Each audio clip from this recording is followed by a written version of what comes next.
tiêu bóp he bọn khe kia nâu ngâm nằm và cùng nhau sau đó nu he bác chết đi ôm bác nhé à bác ngã bé trên ý tên nào ngã lá cũng khét rưu màu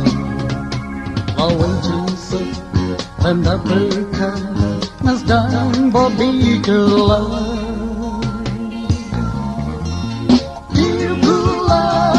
Pagirong ng tepatin chiuko Ipenyaman Tekirong ong Ikrono Jiden po Dibula Pagirong ng tepatin chiuko Ipenyaman Tekirong ong Ikrono Jiden po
manusia batai akan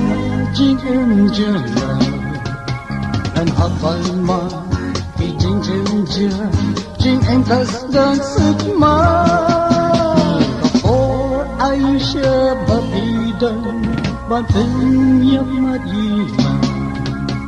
aduk tani insya tempan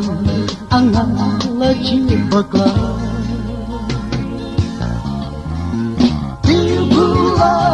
Pagirong ng tepatin chiuko Ipenyaman Tekirong ong Ikrono Jiden po Dibula Pagirong ng tepatin chiuko